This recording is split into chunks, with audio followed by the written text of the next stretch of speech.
Iran युद्ध के बीच अमेरिकी राष्ट्रपति ट्रंप ने भारत के प्रधानमंत्री मोदी को फोन लगाया।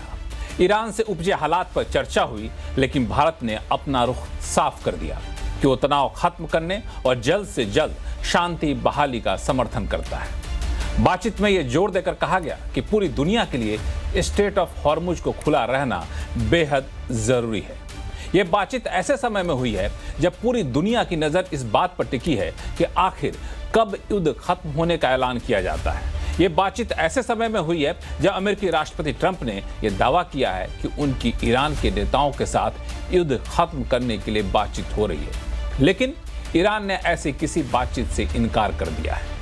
हालांकि कई विदेशी मीडिया ने दावा किया है कि ईरान और अमेरिका के बीच पर्दे के पीछे युद्ध विराम के लिए बातचीत चल रही है और अमेरिका की तरफ से दिए गए प्रस्तावों पर ईरान विचार कर रहा है। लेकिन इन सब के बीच ईरान ने आरोप लगाया है कि आज भी अमेरिकी हमले जारी हैं। उधर इजरायल ने भी कहा है कि वो तब तक हमले जारी रखेगा जब तक कि या तो युद्ध विराम नहीं हो जाता या फिर हमारा सैन्य मकसद पूरा नहीं हो जाता। ऐसे में युद्ध विराम को लेकर बातचीत हो रही है कि नहीं हो रही है, इसको लेकर सस्पेंस गहराता जा रहा है। आखिर माजरा क्या है? आखिर क्यों एक तरफ ट्रंप नरम पड़ते जा रहे हैं तो दूसरी तरफ ईरान गर्म? आखिर ट्रंप ईरान में किस नेता से बात कर रहे हैं जिसका खुलासा वो नहीं कर रहे हैं? या फिर क्या ट्रंप इस 5 दिन का समय लेकर किसी बड़े हमले की तैयारी में जुट गए हैं? ऐसे कई सारे सवाल उठ खड़े हुए हैं, कई सारे अटकलें चल रही हैं। इन सब के बीच हमारे सहयोगी चैनल CNN न्यूज़ 18 के राहुल शिवशंकर ने भारत में यूएस एम्बेसडर सर्जियो गोर से बातचीत की। इसमें राष्ट्रपति ट्रंप और प्रधानमंत्री मोदी के बीच हुई बातचीत का ब्यौरा दिया गया। साथ ही साथ वेस्ट एशिया में भारत की भूमिका कितनी अहम रहने वाली है, उस पर भी उन्होंने अपनी बातें रखी। आखिर सुनते हैं पहले उनकी बातचीत, फिर अपने मेहमानों से आपका परिचय कराऊंगा। Look, I will share this. Two friends had a fantastic phone call tonight. The president is always happy to connect with Prime Minister Modi, and they had a phenomenal phone call tonight. The focus of the phone call, of course, is what has happened in the Middle East and the ongoing war in the Middle East, and the importance of reopening the Strait of Hormuz. As a lot of your viewers understand, there's only one belligerent country, and that is Iran, that is threatening to shoot down any ships that bring out energy, that bring out oil, that bring out crude, LPG out of that area. The Strait of Hormuz is an area known as an international water. It is not supposed to be held by any one country. And, of course, the whole world does not think that Iran should be able to hold this area hostage. We want India to be able to get their energy needs. We want the rest of the world to be able to get their energy needs. And so this was a very important phone call between President Trump and Prime Minister Modi, and we hope to have more developments on that in the near future. Mr. Gore, does President Trump expect, as he has of some of the other allies, especially NATO countries, India to provide perhaps warships to escort tankers out of the Strait of Hormuz? Was that discussed? I don't want to get into too much of the conversation because the conversation was a private conversation. The one thing I will say is your Prime Minister has an incredible understanding of the situation. And so the importance of reopening international waters, that is the primary area of discussion, and that's something that we will be following up on. So without getting into too many details of a private phone call, but I will say, look, I think most of the world agrees that nobody should be able to hold international waters hostage. This is a crucially important strait, and it's something that we want to reopen for the whole world. India is one of the few countries that actually has a line open to Tehran. The Prime Minister has also spoken to President of Iran, Mr. Pezeshkian. Is the United States looking for India to play a constructive role in trying to bring the Iranians to the table, to the dialogue table? President Trump always welcomes Prime Minister Modi's involvement. He is a national leader, an international leader, and not only is he an international leader, he's been around for many years. And so he brings a wealth of knowledge. He is able to provide input that is very valuable. It's something that President Trump truly appreciates. And so, of course, he's always willing to consult with our partners. India's at the top of those list of partners.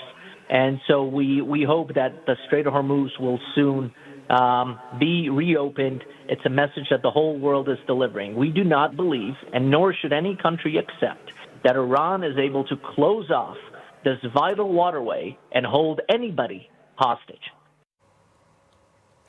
तो ये थी बातचीत भारत में US के ambassador के साथ। हमारे सहयोगी चैनल के राहुल शिवशंकर बातचीत कर रहे थे। उन्होंने कई सारे महत्वपूर्ण बातें कही। इस पर हम लोग चर्चा को आगे बढ़ाते हैं। हमारे साथ विशेष मेहमान इस चर्चा में शामिल हो रहे हैं। 3 मेहमान हैं जो विदेश से शामिल हो रहे हैं। हमारे साथ हैं ईरान से जुड़ रहे हैं स्कॉलर और प्रोफेसर सैयद ज़मीर अब्बास जाफरी साहब हैं। न्यूयॉर्क से जुड़ रहे हैं अटॉर्नी आनंद आहूजा साहब। लंदन से जुड़ेंगे हमारे साथ वरिष्ठ पत्रकार नरेश कौशिक साहब। और हमारे साथ हैं पूर्व एम्बेसडर प्रभु दयाल साहब हैं, जो कि ईरान में काफ़ी लंबे समय तक अपने करियर का गुजारा है और ईरान के रग-रग से वाकिफ़ भी हैं। जेएनयू में स्कूल ऑफ इंटरनेशनल स्टडीज़ से प्रोफेसर स्वर्ण सिंह साहब हमारे साथ जुड़ रहे हैं। तो आप सही मेहमानों का बहुत बहुत स्वागत है। आज मैं थोड़ा सा सीक्वेंस चेंज करता हूं और आज मैं कोशिश करता हूं कि प्रोफेसर सैयद ज़मीर अब्बास जाफरी साहब के पास जाऊं। जाफरी साहब, आपका स्वागत है हमारे शो में। सबसे पहला सवाल ये कि हर कोई यही जानना चाहता है कि अमेरिकी राष्ट्रपति ट्रंप कह रहे हैं कि हमारी ईरान से बातचीत हो रही है, ईरान मना कर रहा है। आखिर कौन ऐसा नेता है जो ईरान से अमेरिका से बातचीत कर रहा है? शुक्रिया बहुत बहुत आपके दावत के लिए और तमाम व्यूअर्स को और पैनलिस्ट को आदाब अर्ज करता हूं। सबसे पहले तो ये है कि ट्रंप जो है खुद 10 सेंटेंस जब लिखता है तो 10 में से 8 खुद कॉन्ट्राडिक्टरी होते हैं। तो ट्रंप की बात को सीरियसली डिस्कस करना एक बहुत ही आकिलाना बात नहीं होगी। ट्रंप ने पिछले 3 दिनों में होर्मुज के लेके 3 डिफरेंट टाइप की बातें की। पहले ट्रंप ने ट्वीट करके कहा कि भाई होर्मुज हमारा झगड़ा नहीं है, किसी और का झगड़ा है, जो जिसका झगड़ा है वो लड़ाई करे, अगर हमें हेल्प के लिए मदद चाहिए तो मैं आ जाऊंगा। फिर कहा कि होर्मुज अगर नहीं खोलेंगे तो मैं पावर प्लांट पे हमला कर दूंगा, जो एक वॉर क्राइम है। यानी इंटरनेशनल लॉज के हिसाब से किसी कंट्री को कहना कि मैं पावर प्लांट, सिविलियन फैसिलिटीज पर हमला कर दूंगा, वो एक वॉर क्राइम है। उसने ओपनली वॉर क्राइम का अनाउंसमेंट किया और 48 घंटे का वक्त दिया। फिर 48 घंटे जैसे खत्म होने लगे, अमेरिकन मार्केट्स के अंदर ऑयल का रेट बढ़ता रहा, तो मंडे मॉर्निंग जब हुई तो उन्होंने आके अनाउंस कर दिया कि भाई हमारी बातचीत चल रही है। ईरान में जोक ये है कि रात को सोते वक्त खुद ही बात कर ली होगी और सुबह उठते वक्त उनको एहसास हुआ होगा कि बात हुई है। ईरान की तरफ से ऑफिशियली बिल्कुल क्लियर है। देखिए, ट्रंप की बात की कोई वैल्यू नहीं है। कल ट्रंप कह रहे थे कि हम रेजिम चेंज करना चाह रहे हैं, आज कह रहे हैं कि आयतुल्ला जो ईरान में, उनसे हमारी बात हो गई है और हम मिलकर होर्मुज को साथ में पार्टनरशिप में कंट्रोल करेंगे। तो यानी मेरे ख्याल से ट्रंप की बात को सीरियसली जवाब देना अक्ल और अक्लानियत के खिलाफ है, यानी कि उनकी बात को कोई सीरियसली ले। ईरान का स्टैंड क्या है? ईरान का स्टैंड बिल्कुल क्लियर है। ईरान कह रहा है कि ये जंग हमारे ऊपर इलीगल है, इम्पोज्ड है, तमाम इंटरनेशनल लॉज के हिसाब से क्रिमिनल है, हमारे लीडरशिप को मारा जा रहा है और Iran has the right to defend itself by international laws. और जो चीज मैं कहना चाहता हूं बहुत क्लियरली वो ये है कि ईरान के लिए क्लियर है कि ईरान इस वॉर को स्टॉप नहीं करना चाहता है, एंड करना चाहता है। What does it mean? कि स्टॉप का मतलब ये है कि ईरान ने 12 दिन की जब जंग लड़ी तो ईरान ने सीज फायर किया। कतर और अमेरिका की रिक्वेस्ट पे ईरान ने सीज फायर मान लिया। 6 महीने के बाद दोबारा जंग हो गई और दोबारा लीडरशिप पे हमला हुआ। तो ईरान अगर कोई भी सीज फायर को एक्सेप्ट करता है तो एक चेन है, वॉर, पॉज, नेगोशिएशन, बिट्रेयल, फिर वॉर। तो ईरान इस पूरी चेन को तोड़ के एक फाइनल वॉर लड़ना चाह रहा है, जहां पर अमेरिका और अमेरिकन इंटरेस्ट और अमेरिकन प्रेजेंस जो ईरान के लिए और ईरान की सॉवरेनिटी के लिए थ्रेट है, उसको पूरे वेस्ट एशिया से खत्म करना चाहता है। ये ईरान के लिए बिल्कुल क्लियर है। और इराक में ईरान को कामयाबी भी मिली कि इराक से अमेरिकन सोल्जर्स इस वक्त चले गए हैं। 24 आवर्स का सीज फायर करके इराक इस वक्त अमेरिका फ्री हो चुका है। तो ये कई सारे फैक्ट यहाँ पे रखें। मैं एम्बेसडर दयाल आपके पास आऊँगा थोड़ा सा आज आगे चल करके, लेकिन अटॉर्नी आनंद आहूजा साहब हैं जो कि न्यूयॉर्क से हमारे साथ जुड़ रहे हैं। आहूजा साहब, अभी आपने सुना अब्बासी जाफरी साहब का कि ट्रंप के बातों पर भरोसा नहीं किया जा सकता। ट्रंप की बातों के 10 लाइन बोलते हैं तो 8 लाइन जो होता है आपस में खुद कॉन्ट्राडिक्टरी होता है, अंतर विरोधी होता है, और कैसे होता है उसका उन्होंने एग्जाम्पल दिया। लक्ष्मण जी, आपका बहुत बहुत शुक्रिया कि आपने मुझे आज मौका दिया है। मैं कुछ सवाल, अगर आपकी इजाज़त हो, मेरे प्रोफेशन में एक चीज़ कही जाती है क्रॉस एग्जामिनेशन। तो जाफरी साहब बड़े विद्वान हैं, बड़े स्कॉलर हैं। अगर आप मुझे इजाज़त दें तो मैं 2-4 सवाल जाफरी साहब से पूछना चाहूँगा कि जाफरी साहब ने एक बात तो कही कि ट्रंप जो है वो अपनी बात के ऊपर चेंज कर देते हैं। तो सबसे पहले तो ट्रंप साहब ने जो कहा है, सीज़ फायर की बात नहीं की है। उन्होंने ये कहा है कि मैं 5 दिन के लिए जो उस पे पावर उसके प्लांट पे अटैक होना था, उसको मैं डेफर कर रहा हूँ। उन्होंने सीज़ फायर की बात नहीं की है। दूसरी बात उन्होंने कही कि ईरान कोई सीज़ फायर की बात नहीं कर रहा है, लेकिन कल ही ईरान के फॉरेन मिनिस्टर जो हैं, वो सीबीएस चैनल के ऊपर उनकी ही स्टेटमेंट है कि मिस्र के थ्रू जो हम बात कर रहे हैं और कुछ पॉइंट्स हैं जिनके ऊपर हम विचार कर रहे हैं और शायद इस बात के ऊपर हमारा समझौता हो जाए। तो ये जाफरी साहब शायद जानते हैं। तीसरी बात, जाफरी साहब ने एक बात कही वार क्राइम्स की, तो मैं सिर्फ जाफरी साहब से 2 सवाल करूंगा। जाफरी साहब, मैं गुस्ताखी के लिए माफी मांगूंगा आपसे अगर मैं कुछ ऐसी गलत बात कह दूं। आपको याद होगा कि इस्लाम के अंदर जो सबसे पहली लड़ाई है वो बदर की लड़ाई है, और उसमें हमजा को प्रॉफिट मोहम्मद ने इजाजत सिर्फ इस कंडीशन पे दी थी लड़ाई करने की कि तुम पहले वादा करो कि बच्चे और बूढ़े और औरतें जो हैं उनको कोई नुकसान नहीं होगा। और उन्होंने सबसे पहले जो वार क्राइम की जो एस्टेब्लिशमेंट हुई है वो वहां से शुरू हुई है, बदर की लड़ाई से।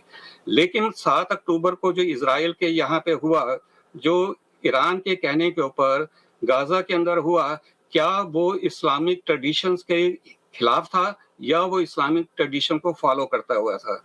आपने वार क्राइम की बात की। आज जो ईरान जो है वो किसी भी यूनाइटेड स्टेट्स के या यूनाइटेड स्टेट्स के अलाइज के किसी भी जो मिलिट्री एस्टेब्लिशमेंट्स के ऊपर अटैक नहीं कर रहा है। जो गल्फ के अंदर जो 9 कंट्री जो हैं मिडल ईस्ट के अंदर ईरान ने अटैक किए हैं, वो अटैक किए हैं सिविलियन एस्टेब्लिशमेंट के ऊपर। ईरान जो थ्रेट कर रहा है कि मैं वहां के जो पावर प्यूरिफिकेशन प्लांट्स हैं उसके ऊपर अटैक करूंगा। तो एक तरफ तो आप वार क्राइम्स की बात करते हैं कि ये वार क्राइम है, दूसरी तरफ आपने हमूज के ऊपर जो आपने रोक दिया है इंटरनेशनल वाटर्स के ऊपर, क्या वो वार क्राइम्स के अंडर नहीं आता है? जाफरी साहब, मैं आपकी बहुत रिस्पेक्ट रखता हूं, मैं आपके काफी वीडियोस देखता रहता हूं, लेकिन आपके सवालों का ले लिया गया।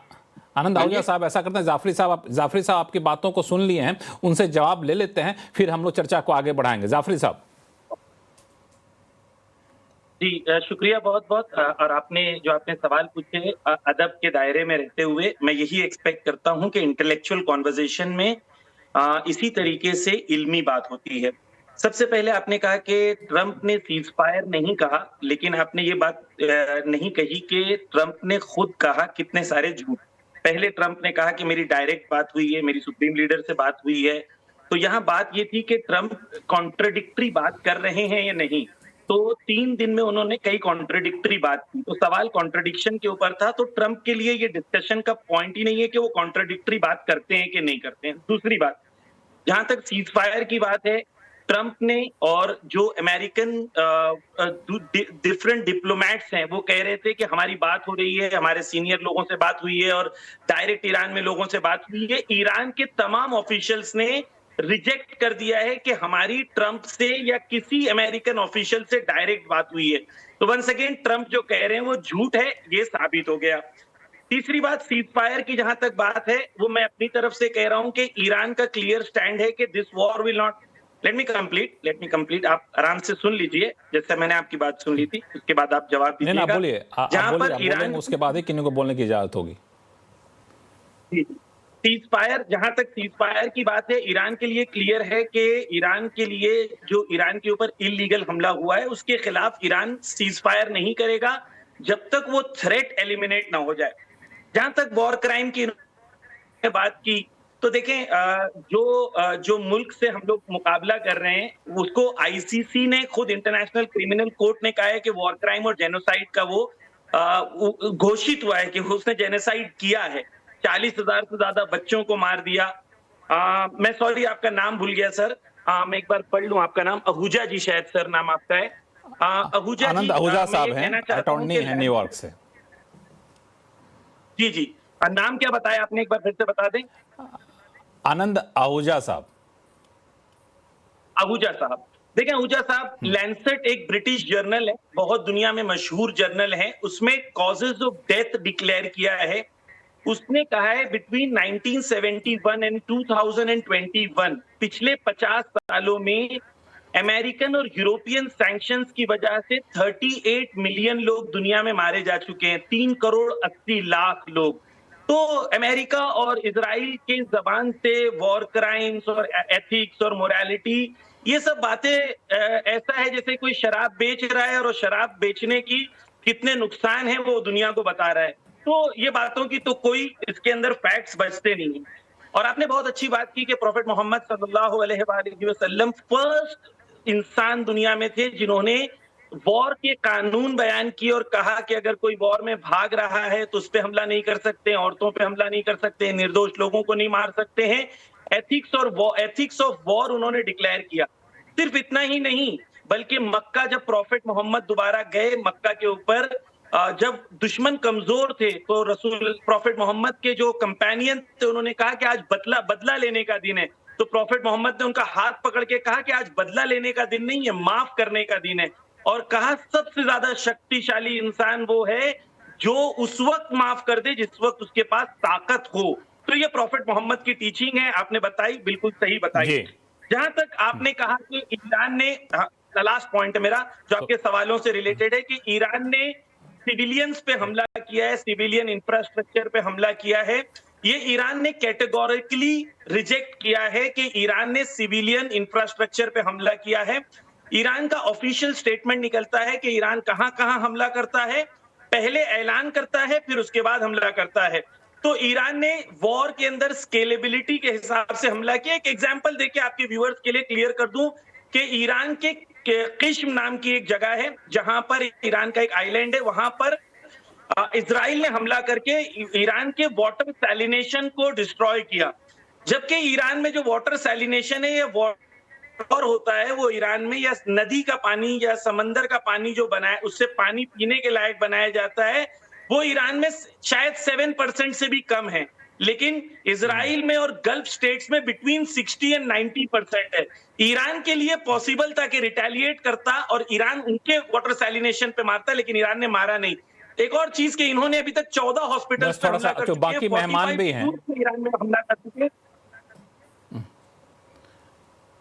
जी, समय कम है। 14 हॉस्पिटल पे हमला कर चुके हैं और 45 स्कूल पर हमला कर चुके हैं। आनंद आहूजा साहब 15 सेकंड में अपनी बात का जवाब दे दीजिए, फिर मैं आके 3 मेहमान, वरिष्ठ मेहमान हैं, उनके पास जाऊंगा।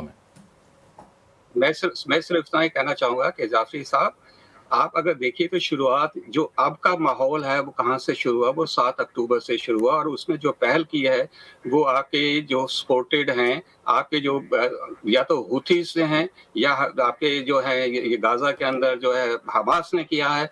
तो ईरान ने पहल की है, इजराइल ने पहल नहीं की। दूसरी चीज आपने कहा कि ईरान ने कभी भी सिविलियंस के ऊपर अटैक नहीं किया है। अगर आप पिछले कुछ दिनों में देखें, जो इजराइल के अंदर जो अटैक हुए हैं, जो बिल्डिंग्स गिरी हैं, जो मिसाइल गिरे हैं, वो सिविलियन एरियाज के ऊपर गिरे हैं। आप मुझे एक चीज बताइए जाफरी साहब, क्या ईरान ने आज तक एक भी किसी भी कंट्री के रनवे के ऊपर अटैक किया है? अगर किसी भी वार के अंदर, जैसे इंडिया ने ऑपरेशन सिंदूर के टाइम सबसे पहले क्या किया कि पाकिस्तान की जो रनवे था एयरपोर्ट के ऊपर उसको डिस्ट्रॉय किया। आपने किसी एक भी रनवे, आप मुझे बताइए कि आपने इस लड़ाई के अंदर एक भी रनवे को डिस्ट्रॉय किया? आपने तो आपने सिविलियन इलाकों को डिस्ट्रॉय किया है। आप बात कर रहे हैं कि हम जो है वार क्राइम को फॉलो करते हैं। आपने अभी जो है अपना एग्जांपल दिया कि जो इस्लामिक टीचिंग रही हैं, इस्लाम जो सबसे पहले वर्ड शुरू हुआ पाथ ऑफ पीस, आप उसी को ही उसके अगेंस्ट जा रहे हैं। मैं आपको इतनी एग्जांपल दे सकता हूं इस्लामिक लिटरेचर से और इस्लामिक थियोलॉजी से। क्योंकि बाकी मेहमानों को हम लाएंगे, चूंकि इस पे शो लंबा चला जाएगा। एक ही सेंटेंस आज आपके जो लीडर्स हैं वो बंकर में छुप के बैठे हैं। करबला की लड़ाई के अंदर हजरत हुसैन के पास सिर्फ 72 सोल्जर थे और वो 72 सोल्जर के साथ लड़ाई में के अंदर आए। उनको मना किया गया कि आप लड़ाई में मत जाइए, लेकिन वो आनंद आहूजा साहब करबला की लड़ाई तक हम लोग ना जाएं। आनंद आहूजा साहब करबला की लड़ाई तक हम लोग ना जाएं। हम सिर्फ इतना देखें कि ईरान के जिस स्कूल पर हमला हुआ जिसमें इतने सारे बच्चे मारे गए और इन्होंने एग्जाम्पल दिया, ये फैक्ट रखा, उसका जवाब क्या है? अमेरिकी वो उसका जवाब क्या है? दूसरा, ठीक है, ये सब्जेक्टिव हो सकता है, लेकिन 21 तारीख को डोनाल्ड ट्रंप ये कह रहे हैं भाई स्टेट ऑफ, हमने अपने मकसद को लगभग कामयाब कर लिया है, स्टेट ऑफ हॉर्मुज खुला रहना चाहिए, लेकिन वो खोले जो उसका इस्तेमाल करता है, हमें इसे लेना देना नहीं है। 24 घंटे बाद कहते हैं कि 48 घंटे के भीतर स्टेट ऑफ हॉर्मुज नहीं खोलते हैं, हम उन पर उनके पावर इंफ्रास्ट्रक्चर पर हमला कर दें। उस पर दोनों फैक्टर जवाब लूंगा आपसे, जवाब लूंगा आपसे, लेकिन मैं बाकी 3 मेहमान, वरिष्ठ मेहमान हैं, उनको मैं जोड़ लेता हूं, फिर आपसे जवाब लूंगा, क्योंकि ये बहुत बेहद है और आप बहुत ही समझदार हमारे शो के पैनलिस्ट हैं, तो आपके पास इस सवाल को लेकर के आऊंगा। सवाल पहले बता दें ताकि आप और भी चाहें तो होमवर्क कर लें। एम्बेसडर दयाल, दोनों पक्ष को आपने सुना मोटे तौर पे, और अब तक जो बयानबाजी आ रही है, ट्रंप की तरफ से दावा किया जा रहा है कि हम ईरान से बातचीत कर रहे हैं, किससे बातचीत कर रहे हैं हम आपको नहीं बताएंगे, ईरान कह रहा है हमसे कोई बातचीत हुई नहीं जी, तो इसको कैसे देखा जाए? क्या ट्रंप टाइम बाई कर रहे हैं कि किसी बड़े हमले की तैयारी में? ऐसे ही बहुत सारे चर्चा चल रही है, या फिर ट्रंप अब थक चुके हैं, बाहर निकलने का बहाना ढूंढ रहे हैं? एम्बेसडर दयाल। लक्ष्मण जी, पहले तो मैं आपका शुक्रिया अदा करना चाहूंगा कि आपने आज की डिबेट ऐसी शुरुआत की जो बहुत एनलाइटनिंग है। एक तरफ ईरान से जो जाफरी साहब बोल रहे हैं, दूसरी तरफ न्यूयॉर्क से आनंद आहूजा साहब बोल रहे हैं। ये पूरी तरह से ये रिफ्लेक्ट कर रहे हैं कि कितना बड़ा डिफरेंस है ईरान और यूएसए के पर्सपेक्टिव में। तो अब ये बात चल रही है कि बातचीत के चांसेस बहुत अच्छे हैं। एक सऊदी अरेबिया के न्यूज़ चैनल अल अरबिया ने इजरायली मीडिया को कोट करते हुए ये कहा है कि ट्रंप साहब की बात ईरान मान गए हैं और बातचीत बहुत जल्दी होने जा रही है। लेकिन जिस तरह से हमारे दोनों पैनलिस्ट, एक न्यूयॉर्क से एक ईरान से, अपनी बातें रख रहे हैं, मुझे नहीं लगता कि ईरान और अमेरिका के बीच में जो इतना बड़ा फासला है वो आसानी से कम होने जा रहा है। ईरान ने तो साफ साफ कह दिया है कि जो अमेरिका ने ये कहा है कि बिहाइंड द सीन्स कोई बातचीत हुई है और हाई लेवल कुछ हो चुका है, ईरान ने कहा ये फेक न्यूज़ है। और अमेरिका जो है उसके ऊपर थोड़ा प्रेशर पड़ा हुआ है, वो स्ट्रेट ऑफ हॉर्मुज को खुलवाना चाहता है, इसलिए वो ऐसी बात कर रहा है। ईरान ने ये ऐसी बड़ी शर्तें रखी हैं, 6 बड़ी बड़ी शर्तें रखी हैं, जो मुझे नहीं लगता कि अमेरिका मंजूर कर सकता है। तो संक्षिप्त में इस वक्त मुझे ऐसा लग रहा है कि ये जो कोशिशें चल रही हैं लड़ाई को रोकने की, ये काबिल तारीफ है, लेकिन क्या ये कामयाब होंगी ये कहना मुश्किल है। मेरे विचार में अभी जो सूरत हाल है वो बहुत ही गंभीर है, बहुत मुश्किल, बहुत ही गंभीर है, बहुत मुश्किल है। क्या कामयाब होगी ये कहना, अभी जल्दीबाजी होगी या फिर कहें कि मुश्किल है। नरेश कौशिक साहब, फिर आता हूं, स्वर्ण सिंह साहब के पास भी आता हूं। नरेश कौशिक साहब, कैसे देखना, आपने दोनों पक्षों को सुना और बहुत ही बेहतरीन तरीके से उसको समराइज किया और अपना व्यू को रखा एम्बेसडर दयाल ने। बिल्कुल, एम्बेसडर दयाल ने सही कहा है कि ये दोनों पक्षों के बीच में फासला इतना ज़्यादा है कि उसको आसानी से पाटा नहीं जा सकता। ईरान के लिए बहुत बड़ी मुश्किल ये है कि वो ट्रंप पर या ट्रंप के प्रशासन पर विश्वास नहीं कर सकते। 2015 में उन्होंने ईरान न्यूक्लियर डील से अमेरिका को खींच लिया था। साल भर के अंदर 2 बार जब ईरान और अमेरिका के बीच में बातचीत चल रही थी तब ट्रंप ने लड़ाई शुरू कर दी ईरान के खिलाफ। तो ईरान दरअसल उन पर विश्वास नहीं करता है कि कैसे आप अमेरिका पर विश्वास करें, खासकर ट्रंप पर। ट्रंप की समस्या यह है कि ट्रंप इस समय इस लड़ाई में फंस चुके हैं। वो चाहते हैं इससे निजात पाना, क्योंकि अर्थव्यवस्था पर का तो नुकसान हो ही रहा है, अमेरिका की नहीं पूरी दुनिया की अर्थव्यवस्था का नुकसान हो रहा है। इसके अलावा उनकी राजनीतिक जो संकट है अमेरिका में बढ़ रहा है, क्योंकि इस लड़ाई के खिलाफ लोगों में जनमत बढ़ रहा है। यहाँ तक कि उनका जो मागा मूवमेंट है उसमें भी दरार थोड़ी थोड़ी पड़ रही है, हालांकि ज्यादातर लोग अभी भी मागा के इसके पक्ष में हैं। तो उनको ये लगता है कि इनकी जो रिपब्लिकन पार्टी है, 19 जो चुनाव होंगे, मध्यावधि चुनाव होने वाले हैं, उसमें रिपब्लिकन पार्टी को काफी नुकसान पहुंच सकता है। तो वो चाहते हैं कि ये लड़ाई इतनी ज्यादा ना फैले कि हमारे लिए और ज्यादा मुश्किल हो जाए।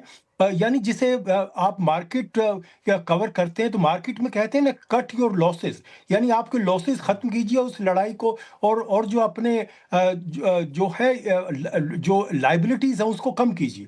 तो वही ट्रंप करने की कोशिश कर रहे हैं, लेकिन ईरान उनको विश्वास में नहीं ले रहा, ईरान उन पर विश्वास नहीं करता। दूसरी बात यह है कि ईरान को यह लगता है कि हमारा इस समय अपर हैंड है, क्योंकि इस समय वो जो जिस तरह की उम्मीद की थी अमेरिका ने कि ईरान को एकदम वो नेस्तनाबूद कर देंगे, और कई बार तो उन्होंने कहा भी ईरान का कि वायुसेना, ईरान की थल सेना, ईरान की नौसेना खत्म हो चुकी है, इसके बावजूद ईरान बराबर हमले कर रहा है। बल्कि कल रात से ये हमले बढ़े हैं दोनों तरफ से, इजराइल की तरफ से भी बढ़े हैं, यहां भी बढ़े हैं, और सऊदी अरब और यूएई, ये दोनों, ये खबरें आ रही हैं कि ये दोनों लड़ाई को और ज्यादा आगे बढ़ाना चाहते हैं और वो इस लड़ाई में कूदना चाहते हैं। तो इससे तो मुझे नहीं लगता कि कहीं कोई शांति की संभावना अभी नजदीक कहीं दिख रही है।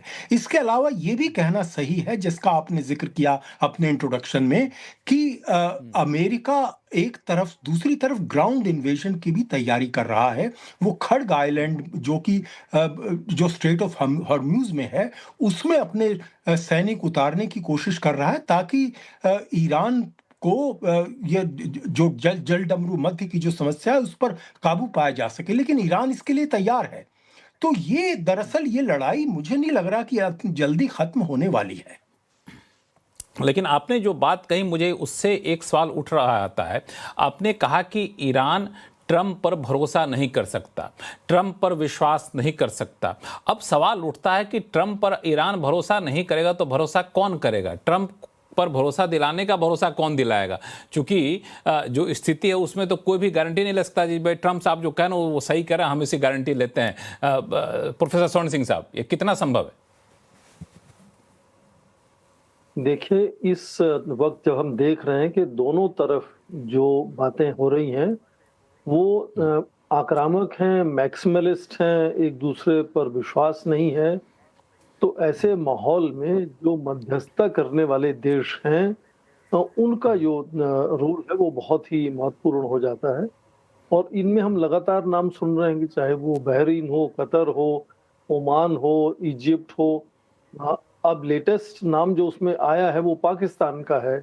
पाकिस्तान के प्रधानमंत्री और उनके एयर चीफ मार्शल दोनों ने राष्ट्रपति ट्रंप से बात की है, और खबरों में यहाँ तक कहा जा रहा है कि फेस टू फेस जो बात अगली होने जा रही है वो शायद पाकिस्तान में होगी, और अमेरिका की तरफ से उपराष्ट्रपति खुद उसमें शामिल होंगे, ना कि विटकॉफ या जेरेड कुशनर उसमें आएंगे। तो ये लगातार खबरों में कई नाम हैं, पर क्योंकि इतनी ज्यादा इस बात को लेकर लगातार दोनों तरफ से कुछ ना कुछ बात कही जा रही है, तो उसके पीछे कुछ ना कुछ हो सकता है। जो अभी हाल की खबरें हैं उनके हिसाब से व्हाइट हाउस में जब यह सवाल पूछा गया कि आपकी बातचीत चल भी रही है या नहीं चल रही, तो व्हाइट हाउस प्रवक्ता ने कहा कि ये सिचुएशन फ्लूइड है, उसको नहीं कहा कि है या नहीं है।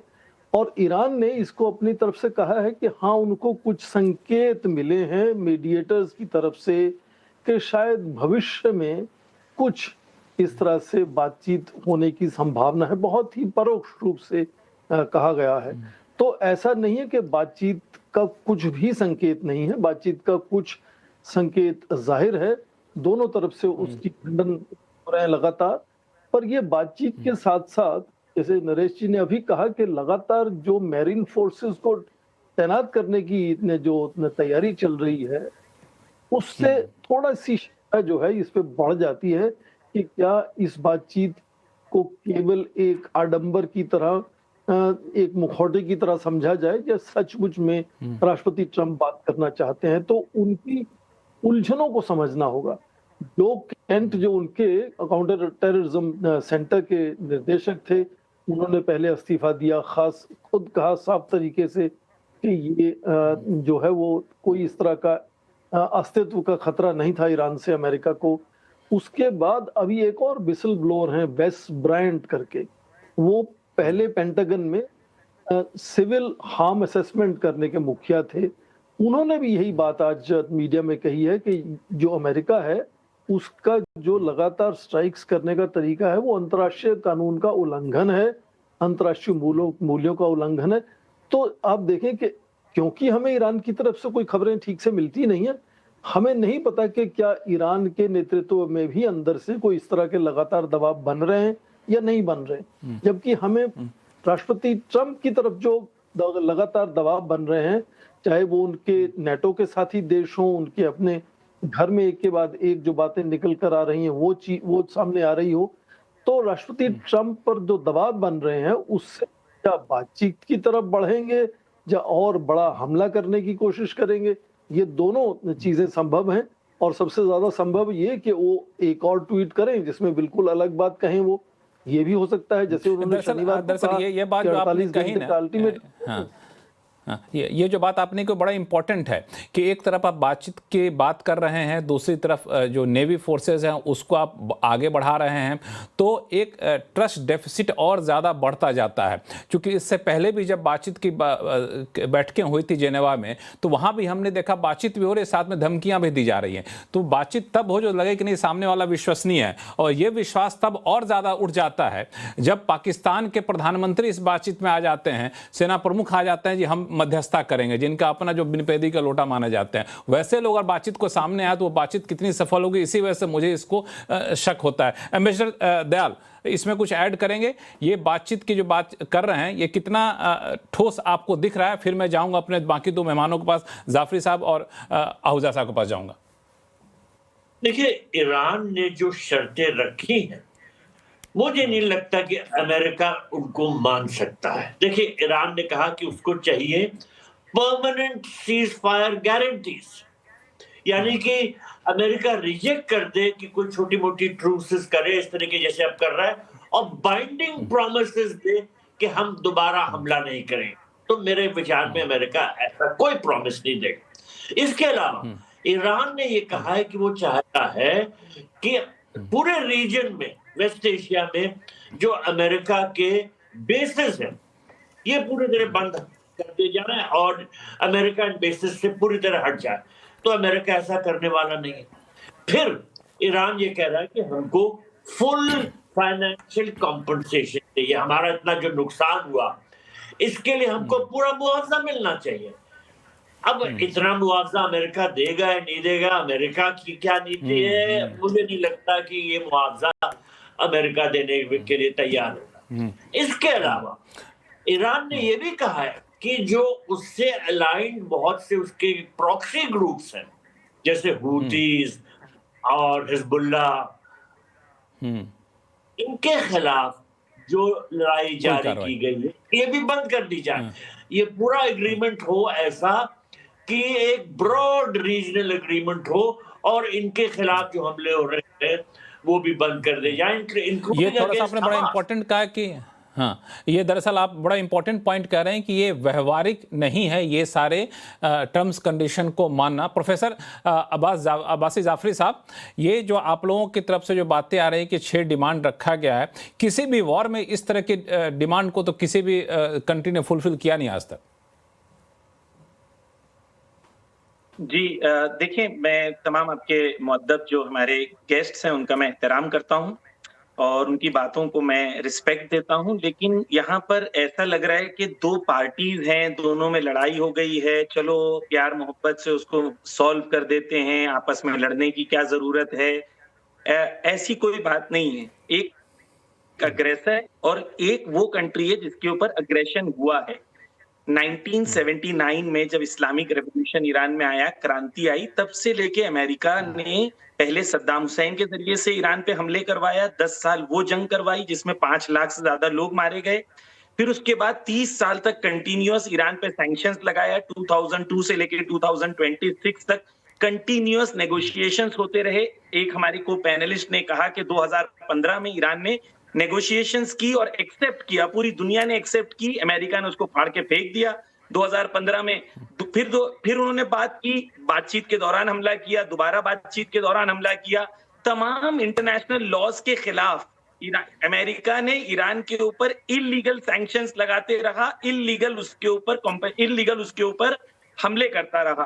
तो ये जो तस्वुर है कि दोनों झगड़ा कर रहे हैं, दोनों मान जाए, नहीं, ऐसा नहीं है। एक कंट्री अग्रेसर है, इंपीरियलिस्ट है। जैसा कि मैंने स्टार्ट में कहा कि आप इराक देखें, सीरिया देखें, लीबिया देखें, यहां पर लाखों लोगों की मौत के जिम्मेदार अमेरिका है। लैंसेट रिपोर्ट मैंने कही कि 3 करोड़ 80 लाख लोग अमेरिका की वजह से मारे गए हैं। तो एक इंपीरियलिस्ट गुंडा है जिससे पूरी दुनिया बेजार, और उससे मुकाबला ईरान कर रहा है, और ईरान अपनी मुल्क की हिफाजत कर रहा है। तो पहला चीज ये क्लियर होना चाहिए कि मॉरल ग्राउंड में कौन कहां पर खड़ा है। सेकंड सवाल ये है कि ईरान डेफिनेटली अपने आप को बहुत पावरफुल पोजीशन में देख रहा है। 3 एस्पेक्ट्स हैं वॉर के, एक मिलिट्री है, एक डिप्लोमेसी है, एक मोरालिटी है, एथिक्स है। मिलिट्रीली ईरान जो है ये लाए थे कि हमने अब्राहम लिंकन लाए हैं और अब्राहम लिंकन हमारा फला है। इस वक्त चाइनीज सैटेलाइट के हिसाब से 1700 किलोमीटर ईरान से दूर खड़ा है। दूसरा ये लाए थे जेरार्ड फोर्ड, कहते कि भाई जेरार्ड फोर्ड हमारा ऐसा है। जेरार्ड फोर्ड में खुद अमेरिकन सैनिक जो हैं उसकी लॉन्ड्री जला दी उन्होंने, और अमेरिका सेंटकॉम में इस वक्त इन्वेस्टिगेशन चल रहा है कि अमेरिकन सैनिकों ने अपनी लॉन्ड्री जला दी ताकि उनको वॉर में आगे ना जाना पड़े और वो ग्रीस चले जाएं। तो इस वक्त वो ग्रीस के नजदीक जेरार्ड फोर्ड है। स्ट्रेट ऑफ हॉर्मुज ये कह रहे थे हम खाली कर देंगे। स्ट्रेट ऑफ हॉर्मुज जो है वो इन लोगों के लिए तमाम military experts, American military experts कह रहे हैं कि स्ट्रेट ऑफ हॉर्मुज में पहाड़ है वहां पर, और वहां पर अगर अमेरिका एंटर होता है तो वो किल बॉक्स है। ये मैं नहीं कह रहा हूं, ये अमेरिकन एक्सपर्ट्स कह रहे हैं। तो ईरान ने इनके F-35 गिरा दिए, F-15 गिरा दिए। जो ईरान के पार्लियामेंट के स्पीकर हैं कालीबाफ, उन्होंने कहा कि जो पिछले दिनों जो मिसाइल्स मार रहे हैं इजराइल में, वो ये कह रहे हैं कि उनके तमाम सेंसर सिस्टम्स को हमने तबाह कर दिया है। तो ईरान डेफिनेटली मिलिट्रीली अपने आप को देख रहा है कि वो स्ट्रॉन्ग पोजीशन में। डिप्लोमेसी की बात हुई, नहीं, तो ईरान ये कह रहा है कि हमें बहुत सारे मुल्कों ने मैसेजेस भेजे हैं। प्रोफेसर अब्बासी साहब, मैं एक चीज पूछना चाहता हूं। मैं आप ही की बात को मान लेता हूं कि आप सैन्य तरीके से आप काफी प्रभावशाली पोजीशन पे हैं, लेकिन वॉर तो खत्म होना चाहिए ना। अगर अमेरिकी राष्ट्रपति पहल कर रहे हैं कि हम वॉर के लिए बातचीत करने को तैयार हैं, बातचीत कर रहे हैं, तो कम से कम आपकी तरफ से एक सकारात्मक संदेश तो जाए। ठीक है जी, जो हुआ उस पर हम लोग बाद में निपटेंगे, किसने किसका नुकसान दिया, आइए हम लोग बातचीत करते हैं। नहीं, ये गलत है, क्योंकि देखिए आपने 2 बार बात की, दोनों बार उन्होंने, पिछली बार 12 दिन की जंग हुई, ईरान ने जब मारना शुरू किया तो अमेरिका ने कतर के थ्रू कहा कि हमें सीज फायर करना चाहिए। ईरान ने इंसानी मौल्य के मुताबिक, नैतिकता के मुताबिक ईरान ने अपना सीज फायर करके उसको रोक दिया। रिजल्ट क्या हुआ? दोबारा 6 महीने के दरमियान दोबारा बातचीत हुई, दोबारा जंग हुई।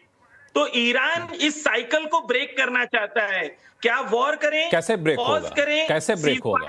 आप पहले सीज फायर करेंगे तब फिर जंग करें। हाँ। ईरान कह रहा है एक बार जंग होगी। मैं कंप्लीट करूं 30 सेकंड से। ईरान कह रहा है this war is not going to stop, it should end. That means we reach a position that America and Israel are in no position to attack Iran again, and Iran is completely sovereign. उसका जो nation है वो save कर सके। This war will reach that position, और आप हमारे जितने सीनियर एक्सपर्ट्स हैं, हम 1 महीने के बाद दोबारा बैठेंगे और आप देखेंगे जो आपको आज ही पॉसिबल लग रहा है, वो 1 महीने के बाद आप देखेंगे कि तमाम चीजें पॉसिबल होंगी। अटॉर्नी आनंद आहूजा साहब ये चाहते हैं कि सीज फायर ना हो, वॉर खत्म हो। मैं अगर आप इजाजत दें तो सभी पैनलिस्ट की ने जो बात की है उस पर 1-1 मिनट का जवाब दूंगा। सबसे पहले मैं शुरू करता हूं जाफरी साहब से।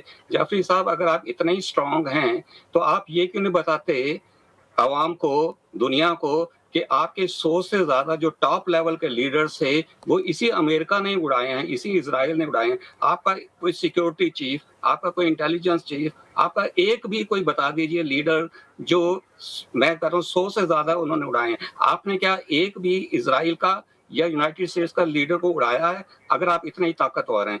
दूसरी चीज, जहां तक बात की नरेश जी ने भरोसे की बात की, मैं कहूंगा कि आप कह रहे हैं कि ट्रंप पे भरोसा नहीं किया जा सकता, आप कह रहे हैं यूएसए पे भरोसा नहीं किया जाता, क्या आप ईरान पे भरोसा कर सकते हैं?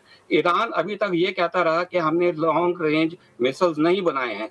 आज ईरान कहता है कि मैं पेरिस को भी उड़ा सकता हूँ, मैं जो है ये जर्मनी को भी उड़ा सकता हूँ, मैंने इतनी लॉन्ग रेंज हमारे पास मिसाइल्स हैं। आज तक ईरान कहता रहा कि हमने न्यूक्लियर डेवलपमेंट हम नहीं किए हैं। एटॉमिक एनर्जी कमीशन की रिपोर्ट के हिसाब से अभी इस संडे को ही रिपोर्ट जो आई है, उसमें उन्होंने 60% तक जो है ऑलरेडी न्यूक्लियर जो है वो बम बना लिया है। तो क्या ईरान पे भरोसा किया जा सकता है? ईरान को ओबामा ने $800 बिलियन कैश दिया इस कंडीशन के ऊपर कि वो न्यूक्लियर अपना प्रोग्राम को खत्म कर देंगे, और ईरान ने ये वादा किया कि हम ये खत्म कर देंगे। लेकिन ईरान ने क्या किया?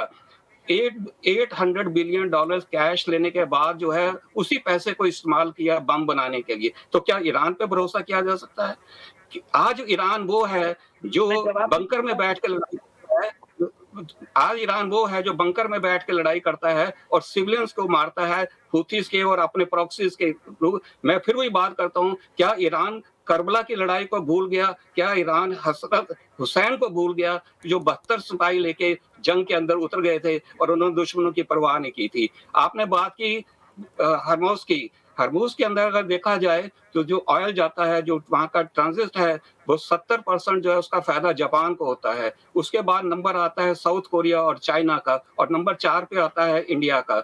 जो यूनाइटेड स्टेट्स को जो हरमुज से बेनिफिट होता है वो सिर्फ 2% होता है, 7% जो है वो यूरोप को बेनिफिट होता है। तो ट्रंप ने जो बात कही कि हरमुज जिसका है वो इसको करे, वो उस कॉन्टेक्स्ट में बात की गई थी कि हमारे को जो हरमुज से फायदा होता है वो सिर्फ 2% का होता है। हरमुज खुले या ना खुले, यूनाइटेड स्टेट्स के पास इतनी एनर्जी है कि यूनाइटेड स्टेट्स को उसका कोई फर्क नहीं पड़ता।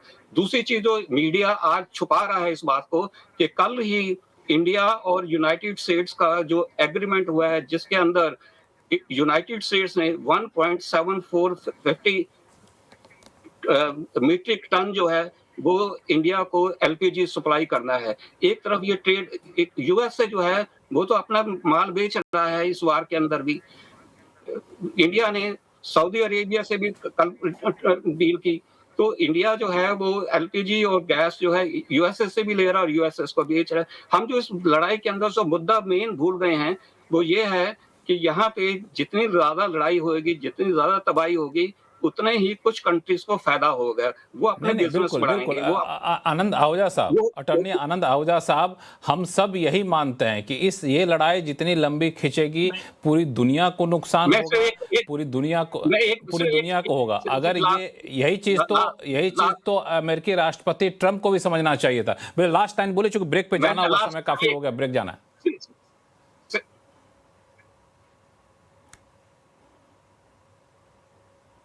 आनंद आहूजा साहब अपनी बात लास्ट टाइम बोलिए, फिर ब्रेक पे जाते हैं। लास्ट में सिर्फ इतना कहना चाहूंगा कि इस लड़ाई के अंदर अगर कोई विक्टिम है, कोई सफर कर रहा है, तो एक आम गरीब आदमी कर रहा है। मुझे एक उर्दू का एक शेर याद आ गया, अगर आप इजाजत दें तो मैं 2 मिनट में वो साहब वो कहते हैं, अजमत धर्म और ईमान गिरी जाती है, शान गुल और गुलिस्तान गिरी जाती है, अजमत धर्म और ईमान गिरी जाती है इसका नहीं गम कि गिरी सिक्के की कीमत, अफसोस की कीमतें इंसान गिरी जाती है। आज हमने इंसान को इस कदर गिरा दिया है कि हम अपने लालच के अंदर उसकी जिंदगी की कोई परवाह नहीं कर रहे हैं। मैं उम्मीद करूंगा कि ये बातें जो आपने कही है शायद अमेरिकी राष्ट्रपति ट्रंप भी सुने, बाकी पूरी दुनिया तो सुने ही सुने। प्रोफेसर अब्बासी जाफरी साहब, संक्षिप्त में बोलिएगा, फिर हमें ब्रेक पे जाना है। आप इशारा कर रहे थे। जी देखिए, मैं इनके एक एक करके जवाब दे दूं कि इन्होंने कहा कि ईरान ने कहा है कि हमने लॉन्ग रेंज मिसाइल्स बनाई है, ये गलत बात है। आहूजा जी, एक बार आप चेक कर लीजिएगा, किसी ईरानियन ऑफिशियल्स ने नहीं कहा है कि हमने लॉन्ग रेंज मिसाइल बनाई है, ये अमेरिकन्स ने कहा है और ईरान ने इसको रिजेक्ट किया है कि डिएगो गार्सिया में जो मिसाइल का फॉल्स फ्लैग अमेरिका ने क्लेम किया था वो एक फेक न्यूज थी। दूसरी चीज ये कि अमेरिका जब भी अपनी ताकत बताना चाहता है तो ये बताता है कि हमने कितने लोगों को मार दिया, और ये कभी नहीं कहता है कि इंटरनेशनल वॉर कानून के हिसाब से डिप्लोमेट्स को मारना और ऑफिशियल्स को मारना जो गवर्नमेंट पोजीशंस पे हैं वो इलीगल है, वॉर क्राइम है। तो अमेरिका की तमाम कामयाबी सिर्फ कत्ल करने में है कि हमने कितने लोगों को मार दिया। ये हम लोग बहुत ताकतवर लोग हैं क्योंकि हमने लोगों को मार दिया। हमारा सवाल ये नहीं है कि आपने कितने लोगों को मार दिया, हमारा सवाल ये है कि क्या अमेरिका ने, आप सुपर पावर है दुनिया के, मैं सिर्फ एक सादा सा सवाल करता हूं जी, आप मेरे सवाल का जवाब दे दीजिए। आप अमेरिका सुपर पावर है दुनिया का, राइट?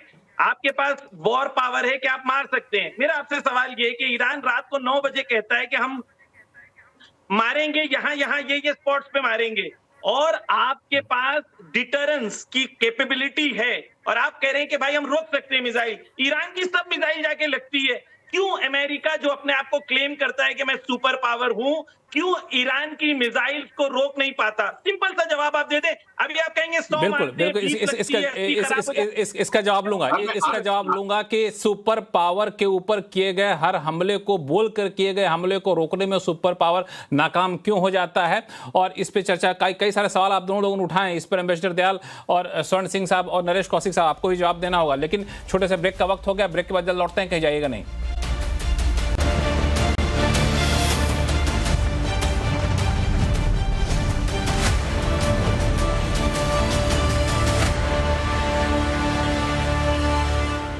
ब्रेक के बाद एक बार फिर से आपका स्वागत है। अमेरिकी राष्ट्रपति ट्रंप का यह दावा कि ईरान युद्ध खत्म करने के लिए हम ईरान के साथ बातचीत कर रहे हैं, इस दावे पर सस्पेंस गहराता जा रहा है। इस पर हम लोग चर्चा कर रहे हैं और इस चर्चा पे ब्रेक पे जाने से पहले बहुत ही अहम मोड़ पे चर्चा पहुंच गई थी, जहां से हमारे साथ ईरान से जुड़े हुए हैं स्कॉलर और प्रोफेसर सैयद जमीर अब्बासी जाफरी साहब। जाफरी साहब का कहना था कि अमेरिका सुपर पावर है, सुपर पावर होने के बावजूद हम बोल के हमला करते हैं कि हम इस टारगेट पर हमला करने वाले हैं, और तब भी उसको अमेरिका रोकने में नाकाम हो जाता है। इसका जवाब देना चाह रहे थे आनंद आहूजा साहब, जो कि न्यूयॉर्क से हमारे साथ जुड़ रहे हैं, न्यूयॉर्क के अटॉर्नी भी हैं। आहूजा साहब, आपके पास जवाब के लिए आऊंगा मैं, लेकिन एक जो इंपॉर्टेंट मुद्दा है जो जाफरी साहब ने कहा, उसका जो मेन पॉइंट ये है, एम्बेसडर दयाल आप बताइएगा, फिर स्वर्ण सिंह साहब और नरेश कौशिक साहब के पास भी आऊंगा इसी सवाल को लेकर के।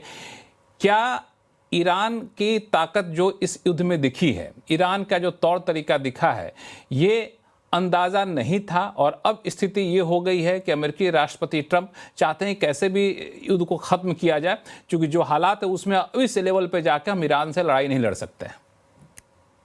जी बिल्कुल, ईरान की जो शक्ति है उसको अमेरिका ने अंडर एस्टिमेट किया था, और अमेरिका के अंडर एस्टिमेट कराने में इजराइल का बहुत बड़ा हाथ। नेतन्याहू ने समझाया था ट्रंप साहब को कि ये युद्ध बहुत जल्दी खत्म हो जाएगा, और ट्रंप साहब भी कहते रहते कि 1 हफ्ते में खत्म हो जाएगा। ईरान की तैयारी कितनी अच्छी थी युद्ध के विषय में इनका अंदाजा नहीं था, इसी वजह से ईरान काउंटर स्ट्राइक्स करने में सफल रहा। अब देखिए, मैं पहले जो इंटरव्यू किया था, मैं ये कह रहा था कि दोनों पैनलिस्ट आनंद आहूजा साहब और जाफरी साहब जो कह रहे हैं, उससे एक बात तो स्पष्ट हो जाती है कि ईरान और अमेरिका की पोजीशंस में बहुत फासला है। अब ट्रंप साहब जो कंडीशंस रख रहे हैं उनमें ये है कि ईरान अपनी मिसाइल प्रोग्राम पूरी तरह खत्म कर दे, ईरान जो है यूरेनियम एनरिचमेंट को पूरी तरह खत्म कर दे, और जो न्यूक्लियर फैसिलिटीज हैं जैसे नटांस में, इस्फहान में, इनको पूरी तरह से खत्म कर दे। ईरान ऐसा नहीं मानेगा। ईरान क्यों मानेगा ऐसा? और इसी तरह ईरान जो कंडीशंस लगा रहा है, जिनका मैंने जिक्र किया था रेपरेशंस के बारे में, और अमेरिका अपनी बेसिस जो है पूरे रीजन में बंद करे, इनको अमेरिका नहीं मानेगा। तो इस वजह से कुछ बातें चल रही हैं मीडिया के थ्रू कि दोनों साइड्स के बीच में अब कुछ इंटरैक्शन हो रहा है, कुछ बिहाइंड द सीन्स बातचीत हो रही है, और शायद अब हाई लेवल टॉक्स होंगे। मुझे नहीं लगता कि इन हाई लेवल टॉक्स के कोई चांसेस हैं, क्योंकि जो दोनों साइड्स की पोजीशंस हैं, जैसा मैंने कहा, इतनी दूर है कि ऐसे में टॉक्स होना मुमकिन नहीं होता। प्रोफेसर स्वर्ण सिंह साहब, अब लड़ाई इस बात को लेकर है कि सुपर पावर कौन है? सुपर पावर तो उसमें कोई शंका नहीं है, अमेरिका सुपर पावर है। मिलिट्री के नजरिए से, अर्थव्यवस्था के नजरिए से, तकनीक के नजरिए से, पर सुपर पावर होने से जो सबसे पहली क्षमता अमेरिका के पास आती है वो ये कि वो बहुत ज्यादा विनाश कर सकता है, विध्वंस कर सकता है। और जाहिर है कि उसने ईरान पर काफी नुकसान, उन्होंने ईरान को कर दिया है। नुकसान के उनकी चाहे एयर डिफेंस सिस्टम्स हों, अमेरिका तो क्लेम करता है कि उनकी एयरफोर्स और नेवी भी मैंने खत्म कर दी है। और इसको मानना इसलिए जरूरी हो जाता है क्योंकि इतिहास में आप 50 के दशक से देख लें, चाहे वो कोरिया में युद्ध हो, चाहे वो वियतनाम में युद्ध हो, फिर उसके बाद सीरिया, इराक, लीबिया को देख लें, 20 साल तक लड़ाई उन्होंने लड़ी अफगानिस्तान में। तो विनाश करने में अमेरिका काफी सक्षम है और इतिहास में बार बार उसने जाकर अलग अलग देशों में इस तरह का विनाश किया है। पर इन सब देशों पर एक नजर आप दौड़ाएं तो आपको पता चलेगा कि क्या इस युद्ध में जो अमेरिका ने एक के बाद एक किया उसमें जीत हुई या केवल थकान से युद्ध खत्म हो गया। दोनों तरफ से थक कर फिर कोशिश होती है कि कुछ भी बात कर लें, 6-8 महीने बात चलती है हाँ। और फिर धीरे धीरे दोनों अपनी तरफ जाते हैं और कहते हैं हमारी जीत हुई, अपनी तरफ से जीत बता देते हैं दोनों तरफ से। पर बिल्कुल नरेश कौशिक साहब नहीं बनती है। हाँ, चूंकि समय कम इसलिए बीच में रोक रहा हूं। नरेश कौशिक साहब, इस दोनों युद्ध में ईरान बनाम इजरायल और अमेरिका, 3 पक्ष कह लें, कौन थक गया? मुझे तो लगता है कि थक तो जो है तीनों पक्ष गए हैं। इजराइल को जिस तरह से लगता था कि वो ये बहुत अच्छा अवसर है, अमेरिका को साथ मिलके ईरान को बिल्कुल तबाह कर देगा, नष्ट कर देगा, वो पूरी तरह से तो हुआ नहीं। अभी पिछले हफ्ते ही देखिए ईरान ने वहाँ इजराइल के न्यूक्लियर ठिकाने के पास मिसाइल दागे हैं, जिसके बारे में इजराइल सोच भी नहीं सकता था पहले। तो मुझे ये लगता है कि ये जो खाई है इसको पाटना इतना आसान नहीं है। ये तभी होगा जब सभी पक्ष अपने अपने थोड़ा से ये मैक्सिमलिस्ट पोजीशन से हटेंगे। अब जैसे ईरान जो है शुरू से वो इजराइल के अस्तित्व को ही स्वीकार नहीं करता। अब इस तरह से तो आप इजराइल के साथ अगर अस्तित्व ही उसका स्वीकार नहीं करेंगे तो आप कैसे आगे बढ़ेंगे। तो दूसरी बात यह है कि आपने ट्रंप अगर चाहते हैं इसका हल वाकई निकालना तो उन्हें पाकिस्तानी मिला था मध्यस्थता के लिए, जिसकी अपनी कोई क्रेडिबिलिटी नहीं है। यानी चूंकि बीच में नरेश कौशिक साहब, हाँ समय चूंकि कम है इसलिए बीच में रोक रहा हूं, जल्दी से अपनी बात खत्म कर लीजिए फिर जाऊंगा बाकी लोग पर। जी मैं ये कह रहा हूं कि अगर आपको सच में इसमें कुछ हासिल करना है शांतिपूर्ण जरिए से, जो कि ईरान के भी पक्ष में है कि अंततः तो कोई भी लड़ाई मिलिट्री सॉल्यूशन नहीं होता, तो उसमें ट्रंप को और ईरान को दरअसल चीन और रूस को लाना होगा, जिसका कोई वजन है। अब पाकिस्तान का कोई वजन नहीं है। इसी तरह से कतर है या इजिप्ट है, ये इनका अपना झुकाव जो है कोई ईरान के फेवर में नहीं है। अमेरिका और इजराइल के पक्ष में ना भी हो तो थोड़ा सा न्यूट्रल तो उनका होगा ही। ठीक है, तो मुझे नहीं लगता कि इससे कुछ हल निकलने वाला है। इससे कुछ हल निकलने वाला है। 30 सेकंड में दोनों लोग, जाफरी साहब, आनंद आहूजा साहब, शो के आखिर में पहुंच चुके हैं कि हल कैसे निकलेगा। जाफरी साहब आप पहले, फिर आहूजा साहब के पास जाऊंगा। देखिए मैं बिल्कुल क्लियर कर दूं और आपके लिए और तमाम पैनलिस्ट के लिए कि ईरान ये जंग को मिडिल ईस्ट की वेस्ट एशिया से इंपेरियलिज्म के खात्मे को देख रहा है और ईरान के पास ये बहुत बड़ी अपॉर्चुनिटी है कि ये वॉर को हमेशा के लिए, अपने थ्रेट जो उसके ऊपर हमेशा के लिए बना होगा उसको खत्म कर देगा इस वॉर के जरिए से। ये ईरान में बिल्कुल क्लियर है। लोग, एडमिनिस्ट्रेशन और सुप्रीम लीडर तीनों के अंदर जो व्यू है वो यही व्यू है कि इंपीरियलिज्म जो वेस्टर्न गुंडागर्दी है, दादागिरी है, उसको पूरे वेस्ट एशिया से खत्म करना है। ये वॉर का खात्मा हम देखेंगे यही होगा।